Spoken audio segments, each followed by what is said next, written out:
How to turn on or off chat notifications on Rednote application. Hello everyone, this is Max. Welcome back to another tutorial video. So let's start without wasting any time. Also make sure to watch this video till the end. First of all, open up Rednote on a device. Now tap on the three lines at the top left corner. Again, tap on the settings icon at the bottom left corner. Now under settings, you will find an option for notification settings. Simply tap on it.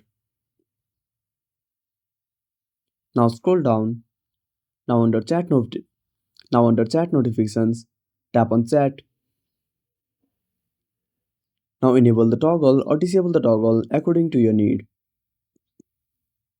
If you want to disable it, simply disable all the toggle. Again, if you want to enable it, enable the toggle as per your need. And that's it. Thanks for watching. Make sure to subscribe our channel and hit the bell icon. See you in the next video.